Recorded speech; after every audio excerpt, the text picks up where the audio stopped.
如果你而家手中仲持有大量嘅港股、外圍基金，或者你嘅強積金仲全倉擺喺高風險嘅股票市場，又或者你正打算喺所謂嘅樓市小陽春或者股市大反彈之中撳入畢生積蓄，甚至加按自住物業去撈底入市，咁接落嚟嘅內容可能會令你呢一世人第一次感受到真正嘅脊骨發涼。你可能仲未意識到，而家市場上嗰種望落平靜，甚至間唔中有些少小反彈嘅氣氛，其實係人類金融史上，亦係香港經濟史上最詭異嘅靜默期。你每日朝早打開睇盤軟件，或者去茶餐廳食早餐嗰陣，睇住電視上嘅財經新聞，見到恒生指數喺某個區間浮沉，甚至仲有幾隻熱門板塊喺度拉升。你週末去行客大型商場，發現人流好似都仲算湊合，一切望落風平浪靜。但係喺你睇唔到嘅深水區，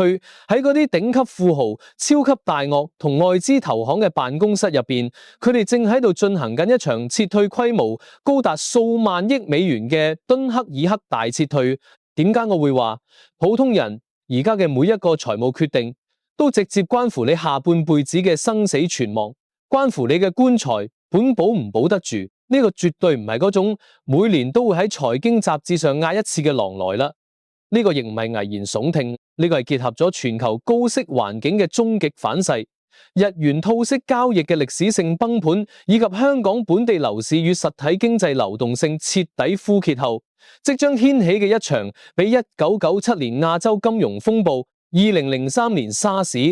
2008年雷曼兄弟倒閉，仲要兇猛嘅金融海嘯。呢一線逃生門一旦關埋，未來5年甚至10年，普通嘅香港中產階級、辛勤打工嘅市民，以及準備安享晚年嘅中老年人，想要實現財富增值，幾乎係痴人說夢，甚至連保住現有嗰層樓、嗰份退休金，都會變成遙不可及嘅奢望。第一大危機，本地中小企與樓市嘅債務自殺場。第一個絞索係堆積已久、高達數以萬計嘅債務炸彈，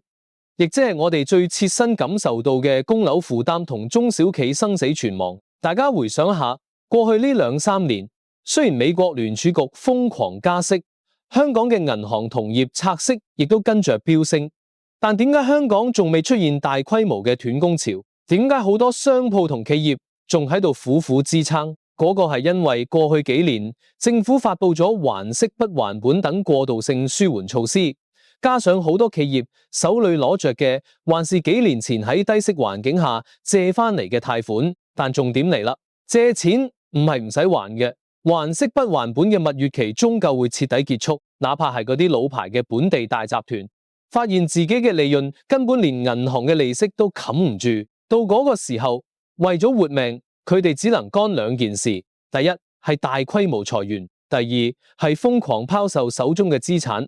包括手頭上面嘅商鋪、廠房，甚至係用嚟抵押嘅自住物業。而對於普通嘅香港業主嚟講，情況同樣嚴峻。如果你當初係靠呼吸計劃或者高成數按揭勉強上車，當你嘅物業股價大幅下滑，跌着穿咗你嘅貸款額，你就會淪為負資產。一旦銀行為咗自保開始大規模扣廊，你就算每個月準時供樓，只要補唔上嗰個差價，銀行一樣會無情咁沒收你間屋，攞去銀主盤拍賣。呢個係一道無形嘅債務自殺場。冇幾耐之後，呢堵牆就要迎面撞過嚟啦。第二大危機，日元套息交易嘅終極清算，強積金與港股嘅抽水機。第二個絞索係日元利差交易嘅終極清算。如果你平時只係關心去街市買餸，或者只係留意香港本地嘅新聞，你可能會覺得日元加息離你好多路，最多就係去日本旅行匯率兌換日元嗰陣貴咗少少。大錯特錯！如果你有買股票，如果你有強積金，呢件事將直接決定你荷包嘅厚度，因為日元係全球流動性嘅總開關。過去10幾年，全世界嘅聰明錢都喺度幹一件極度貪婪嘅事，那就係以接近0嘅利息瘋狂借入日元，然後將呢啲日元換成美元或者港元去買高收益嘅資產，比如美國嘅科技股、全球嘅高息債券，當然亦包括我哋香港嘅優質藍籌股。呢個喺金融界叫做套息交易。但係就喺今年初，日本央行終於頂唔順通脹嘅壓力，徹底放棄咗負利率政策，開始加息。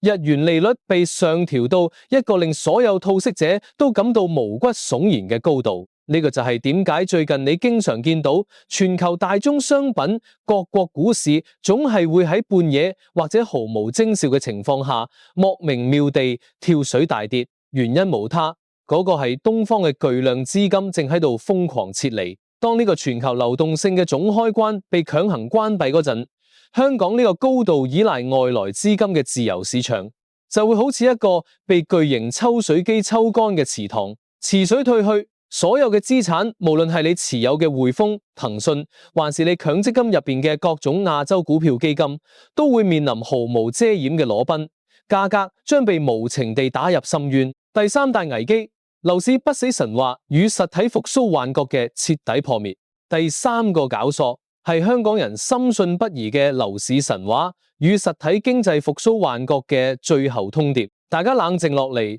仔細諗一諗，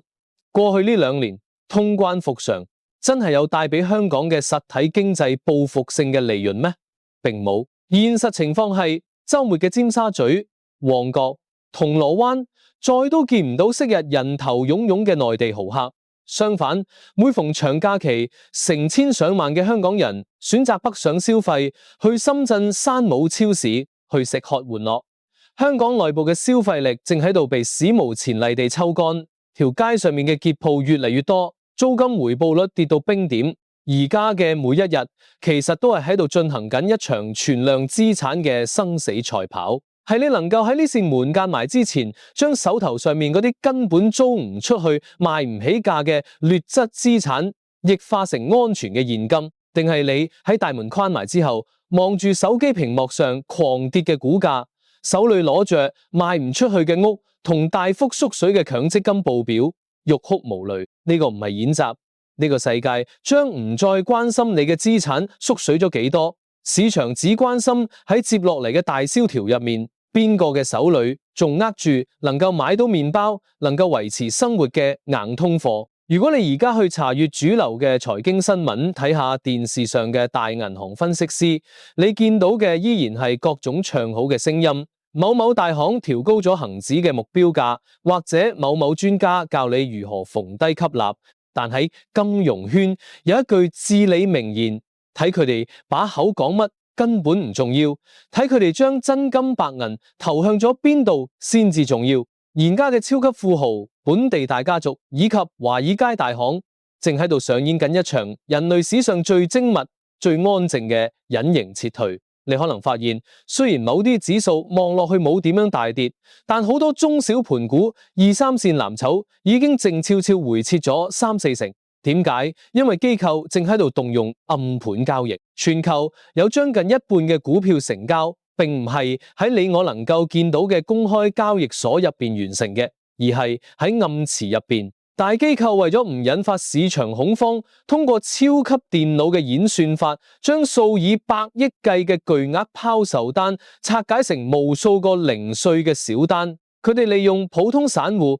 特別係嗰啲經歷過幾次牛熊市、自以為好有經驗嘅香港股民嘅撈底心理，好似剝洋蔥一樣，一層一層地將高風險嘅籌碼派發俾你哋。當你喺度為一個搶到咗小反彈，賺咗幾千蚊買餸錢而沾沾自喜嗰陣，主力大戶早已完成咗倉位嘅自救與轉移。我哋將目光放回香港本地，睇下嗰啲最頂級嘅地產大亨，點解近半年嚟首富嘅集團要以深水炸彈價、蝕本價瘋狂推售新樓盤？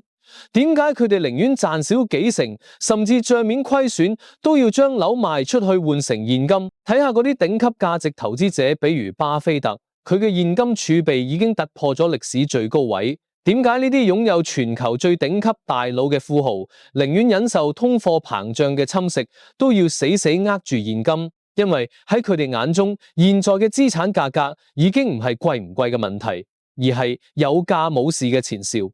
佢哋正喺高處冷冷地等待債務風暴、流動性枯竭、洗禮後嘅屍橫遍野。到嗰個時候，無數破產嘅企業同還唔起貸款嘅家庭將被逼賤賣資產，嗰陣先至係大鱷們進場收割廉價優質資產嘅時刻。最後，你要學會忍耐，等待嗰個真正嘅底部。記住，現在嘅撤退係為咗未來嘅大進攻。歷史證明，所有嘅財富神話、階級跨越都誕生於大多數人徹底絕望嘅時刻。當呢扇逃生門閂埋，市場經歷慘烈嘅出清後，嗰啲今日聽勸逃出嚟嘅聰明錢，將在1年多以後，以低到令人髮指嘅價格買下嗰啲曾經高不可攀嘅優質核心資產。而家嘅忍耐係為咗未來嘅財富重組。最後，亦都請大家喺心入邊思考一下，你覺得而家香港市場最大嘅風險究竟喺邊度？係樓市、股市定係就業？只有大家集思廣益，保持清醒，我哋先至能夠喺呢個即將到來嘅金融寒冬入面互相取暖，共度難關。感謝你嘅耐心觀看，祝願各位平安度過呢場風暴。